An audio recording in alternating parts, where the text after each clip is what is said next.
All right, everybody. We're starting up a couple of new videos. So this is updated for your class.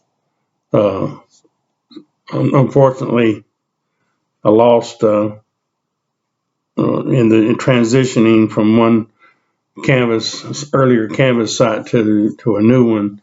Sometimes we lose features, and some of the some of the videos, as you've seen, have went through. Other ones have been left to the wayside. So from here on out, I'm going to have to create new ones for you.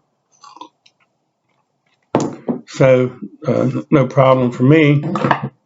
And I guess one thing I'll try to do as much as possible is try to keep it as short as possible. I know that sometimes I get carried away and I'll go on and on. And but I'll try to be succinct with it and so most of you are doing very well, and I'm reading your posts, and writing is good. The interaction's good. I'm enjoying your insights on the articles that we've been reading. But this week, chapter 6 on socialization of the life course. And again, I don't cover everything in the chapter. That would be horrendous for all of us. But what I want to do is focus on one of my favorite parts in chapters, and this is certainly one of them that I enjoy talking to the class about. And to some extent, it's very abstract, and so I try to bring it down to earth as much as possible, and parts of it are a little bit humorous as well. It's kind of interesting take here, and that is George Herbert Mead's three stages of development, self-development. And before we jump into those three stages, we should first consider Mead's notion of role taking. And role taking can be sort of an abstract concept we're not used to thinking about. Role taking essentially is what we human beings do to become fully functioning human beings over time. And that is, we take the role of the other. So what that means by taking the role is that you are stepping outside of your own selfish perspective and taking on the perspective of the other. In child development, looking at the early socialization, primary socialization, young children will take the role of their parents usually, or it may be substitutes, surrogates like cartoon characters and the like, as we'll see. And so they, for the first time, young children will step out of their selfish perspective and put themselves in one of society's social statuses. That's another way to think about it. So the role of mother, the role of father. This kind of goes back to the dramaturgical model, and kids will do their best to emulate or imitate the roles of their mother and father and their behaviors as they've seen. But importantly, role taking, and we do it throughout our lives. Role taking is basically the closest other common concept that would help touch base with that concept of role taking is empathy. How do we gain empathy with others? Well, generally, it's we take the role of the other. We step out of our selfish perspective and we step into someone else's perspective. We try to see how they would see themselves in the world through their eyes. And it sounds to some extent, commonsensical, but it's a profound concept. It's through role taking that we learn to empathize with others, and through that empathy begin to gain a knowledge of others. and to take that role with others so that we can have a common sense of empathy for each other and exploring life together. So it's really one of the bedrocks of human behavior. We're not certainly genetics, and more so than ever in the past, genetic studies have shown that that human behavior is influenced by genetic background. We even do now, as I have done on Ancestry, taking your ethnicity DNA test, and so through that we can see how we're related to other ethnicities, and also to be able to do better genealogical family research into one's past, which I've done a lot of extensively. So in that sense, but also they have where you can find out about your ancestors and the patterns of health. So certain types of diseases, for example, or certain conditions, they go back way into your ancestral past. And so, genetics has come a long way. However, that's always been a struggle between the social sciences, especially sociology and anthropology, and the behaviorist, or what we would call the biological determinists, that human behavior for the most part is determined by one's genetic background. That's highly problematic because we know that social context plays a very important role in shaping our behavior. And we can easily glean this by looking across different cultures. And if you're raised in China, you're going to have a different value set, different norms and beliefs than you would if you're born in the United States. So we can look cross-culturally and see that no, genetics does not determine our behavior. It depends on socialization.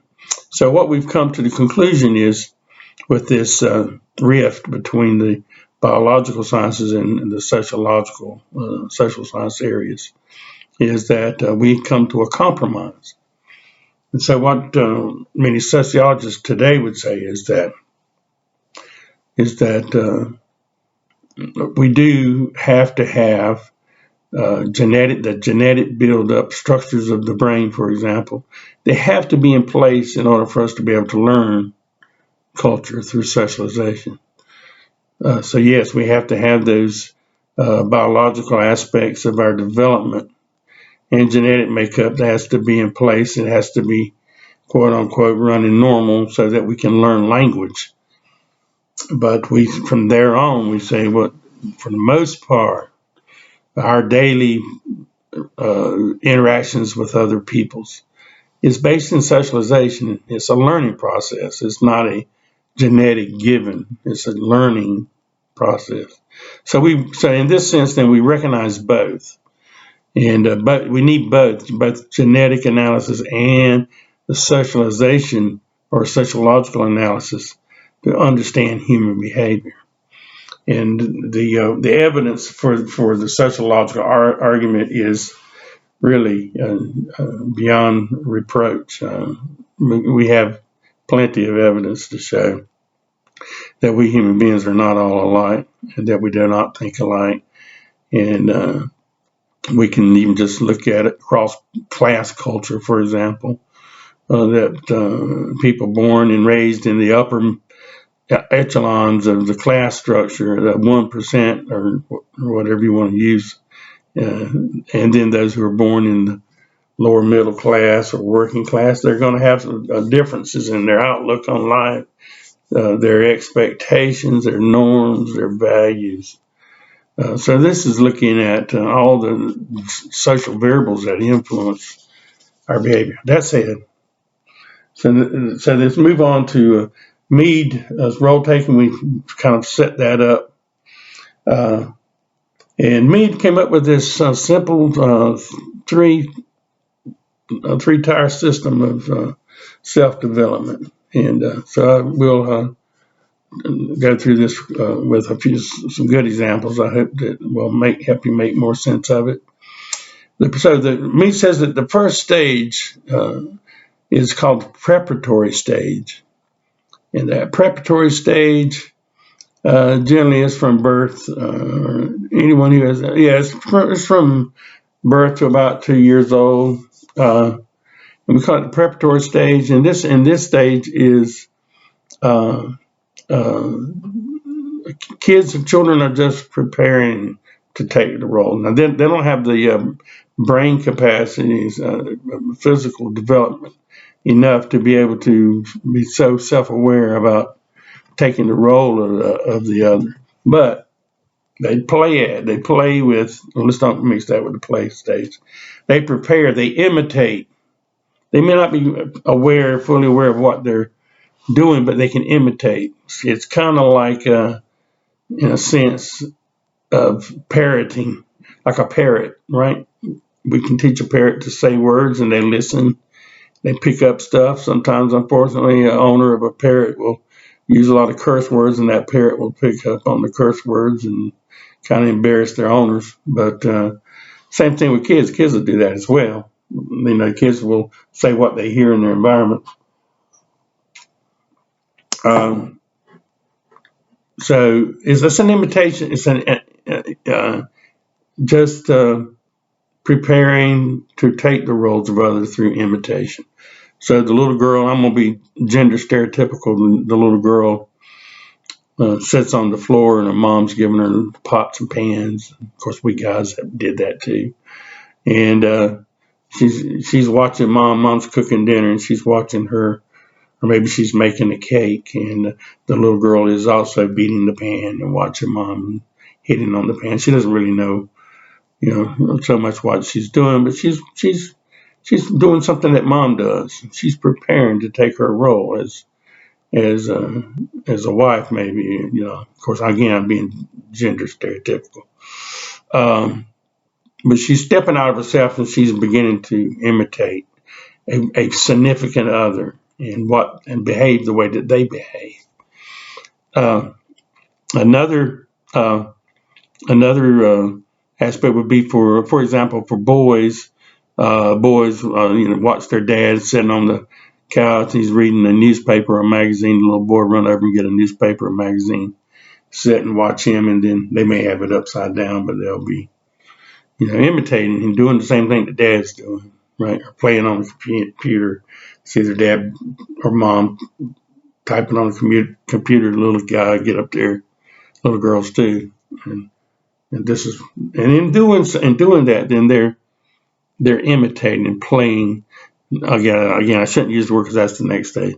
But they're imitating, and at least they're stepping out for that first time out of their selfish perspective into the shoes of someone else, and then trying to engage that role through the activities of the significant others in their environment. It's an important stage. Then the next stage is called the play stage, important stage.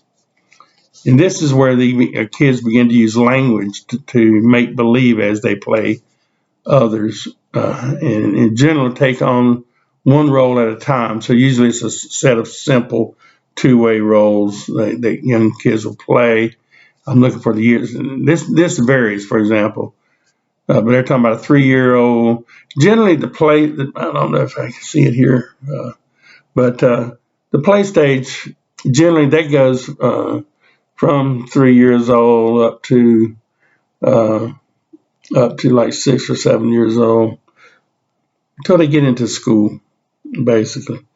So it's about it's in there, and maybe 8 years old. It varies from individual to individual. But the play stage, we all know what that is because all of us went through it, and it's probably one of the happier times of our lives as children in playing. But here to distinguish the play stage from the game stage, the play stage, young kids again are generally playing dual roles like they'll play mom and dad, cops and robbers, whatever, or whatever the fashionable cartoon characters when my kids were growing up. It was like Ninja Turtles and Batman. There's always a good guy and an evil guy. You play her, you play him, we'll play. And another aspect of the play stage is that play is very spontaneous. So if you can remember back to your childhood, uh, thinking back, you would just get up in the morning maybe and go out and find either your siblings or friends next door, and you get a little group going. And you're out there playing baseball, or you're going to play army or cops and robbers with someone, this kind of thing. And uh, you're playing a role. You're stepping out into social roles at this point, and you're actually able to play these out. So it's role taking, consciously doing so. And so, again, we're getting further into that empathy for other roles in society. So they take on the mother role. The boy may take on the father role. And they'll interact with each other on the basis of those, and play out what they've seen, what they've learned, and empathize and listening, taking the role of their father or their mother. One really great example. This is a really great example, guys. So let me share this with you. For the play stage, again, just gender specific, stereotypical. A little girl, her mother's bought her a doll, and the little girl plays with the doll. But she plays with the doll from the perspective of her mother.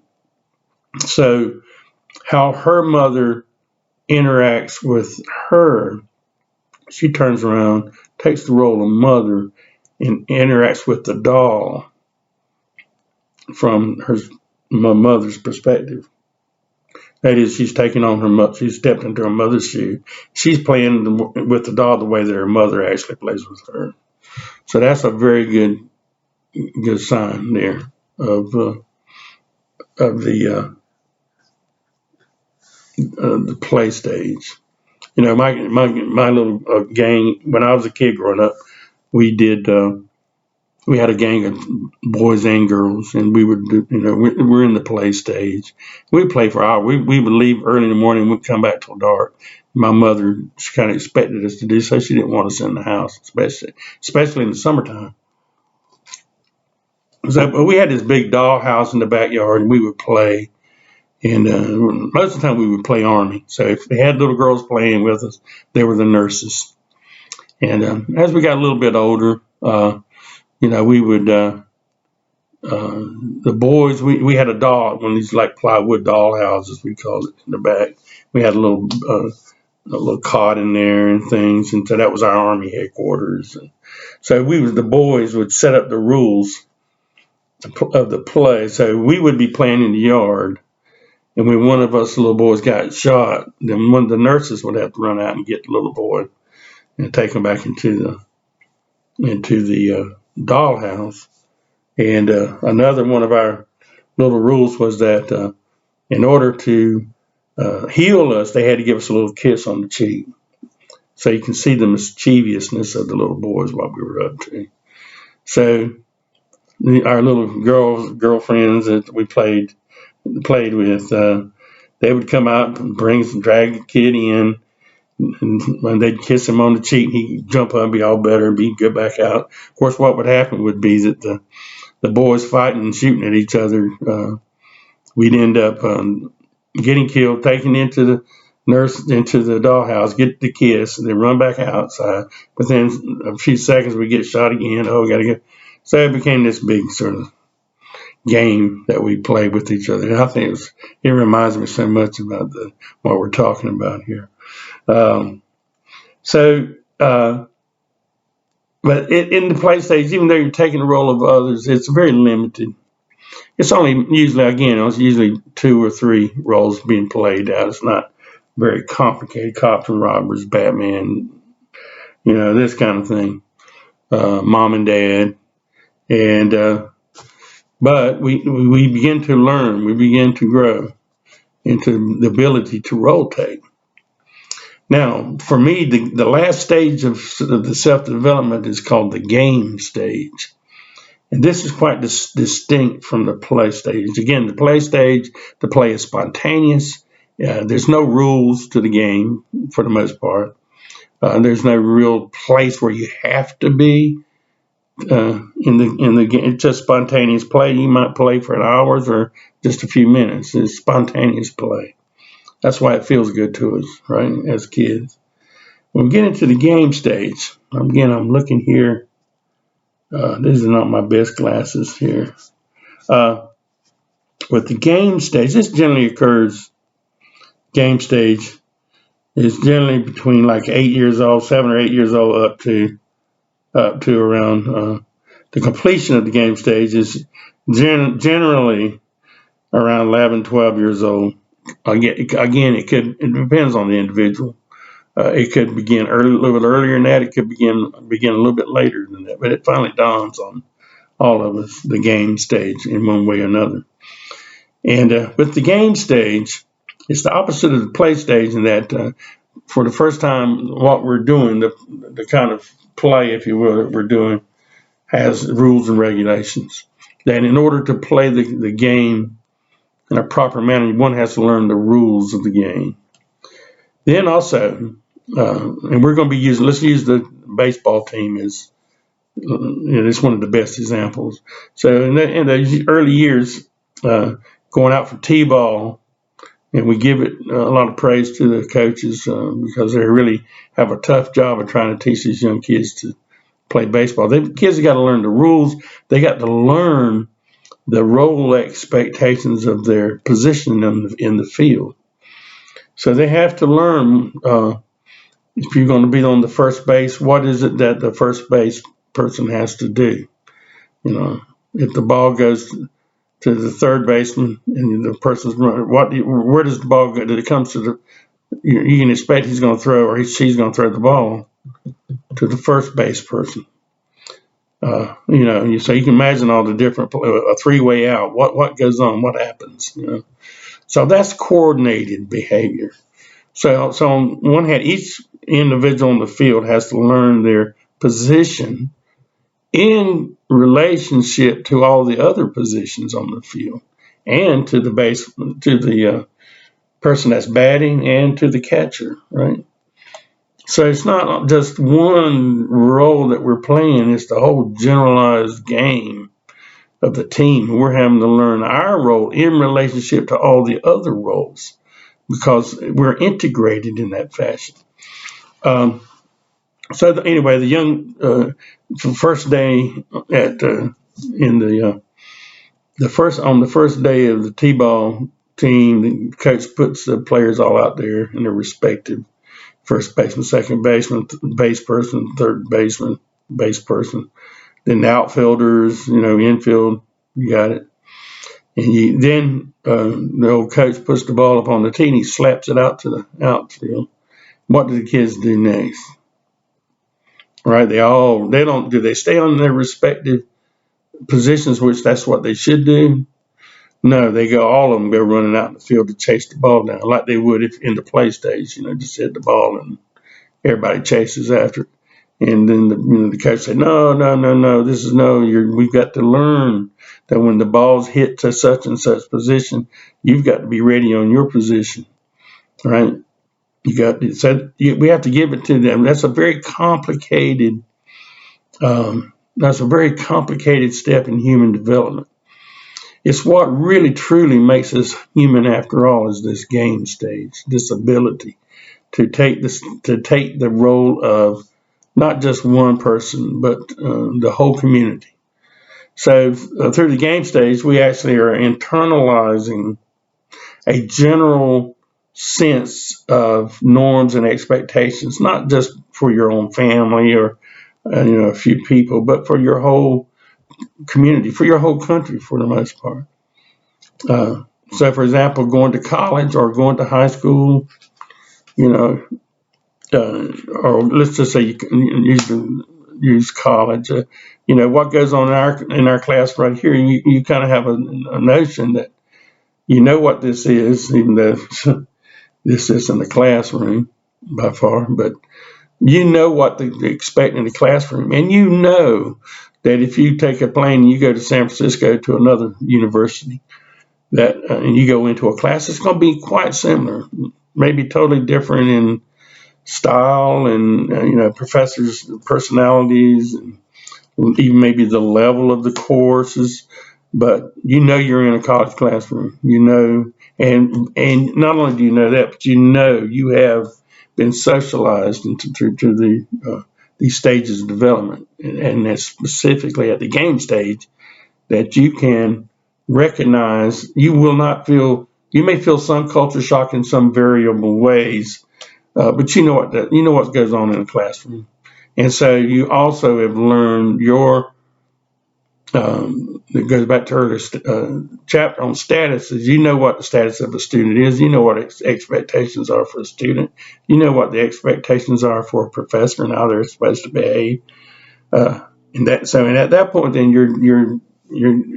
you're able to, through the game stage, once it's completed, a person has internalized the game stage, then for the most part, you should be able to go out and communicate with the world in your society with a little friction.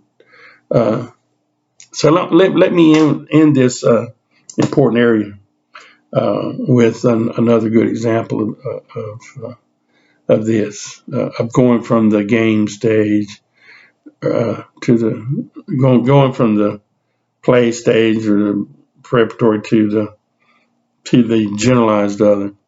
Uh, so when you're a little kid, when you're little, you 2 year old, 1 year old, you're sitting in your high chair, maybe 1 year old, and mother gives you some milk in a cup, and the little one, just to get a reaction out of mom, they take the cup and just pour the milk out on the floor, right? And the mom might have a reaction, right? Maybe a negative reaction to that. Well, what the little kid begins to internalize is that, hey, when I spill milk out on the floor, my mother, she gets angry. I can get her really mad right now just by taking that cup of milk and pouring it on the floor, right? But they don't have any wider sense of that other than that situation, that my mom gets mad when I do that. Then the kid goes off to uh, school and interacting with lots of other people. And in the lunchroom, the little kid just takes the milk and pours it out on the floor, right? And all of a sudden, the teachers are shocked and they're coming over and they're telling, don't do that anymore. Not only that, the other students are looking at you like, what are you doing? So you're getting negative feedback from you're beginning to learn an important lesson. And over time, by the time the game stage has been realized in the person's psyche, so it goes from being something that angers my mom to it's something that's deviant in the whole society.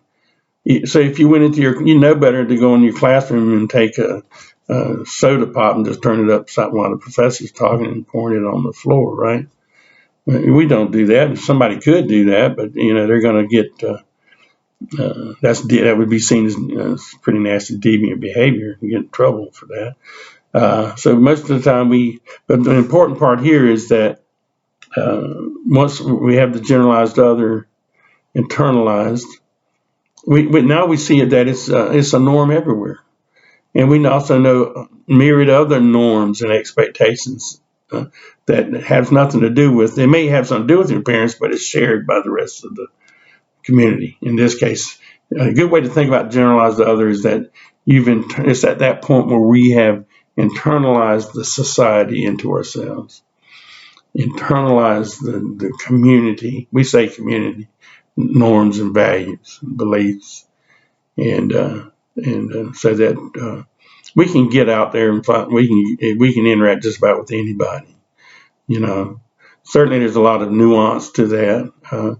So after you get your college, you get the generalized other, You've had the generalized other, and you've learned all about being a college student, and you've read all these certain books, so that later, you can go into meetings with at some work site, and you're able to converse with these folks because they all have college degrees. And say you're at a party of workers, and they can talk about the latest books by so and so, or when they were in college, so you can relate to that because you went through that, right? You went through that same status, so you read a lot of the same books. A kid that's dropped out of high school would have a much tougher time in communicating and empathizing with that situation because they don't have that, what I call cultural capital in their back pocket to be able to really feel comfortable at that level. It'd be the same for us if we had to spend a month with a, let's say, royal family of England, right? And we would probably not feel very comfortable in that situation because they have a lot of different norms and values and beliefs about how to do things.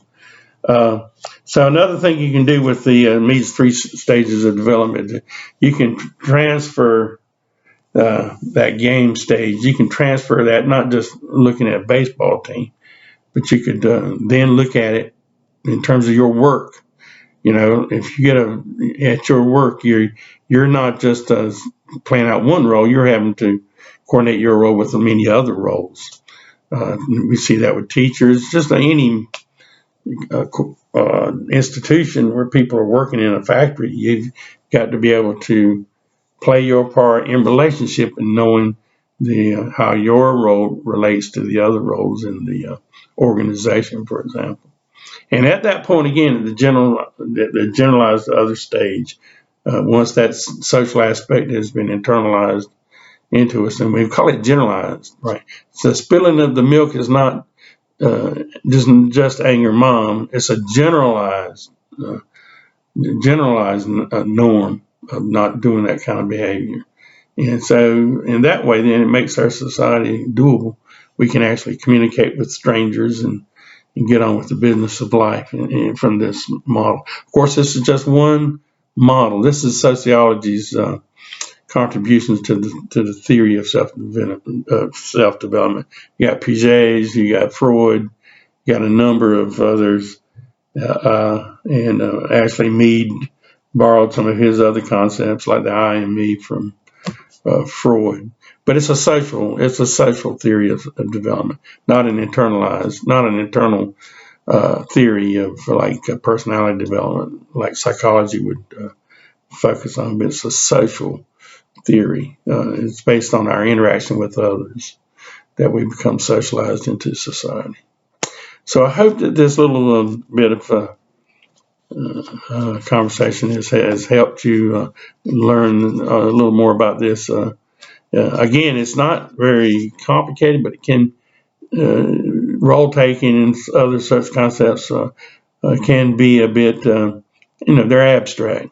And so the more you can ingrain these into everyday situations, which social psychologists do, the more you can see that makes sense with what you're.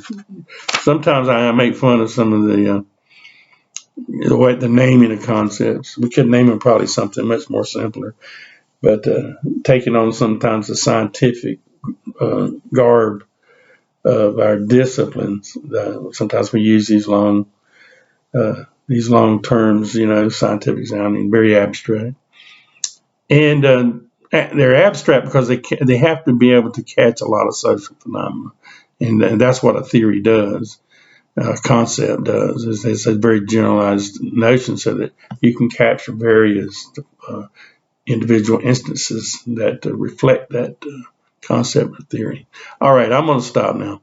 So I'll talk to you next time. We'll have another go around. All righty. See you later.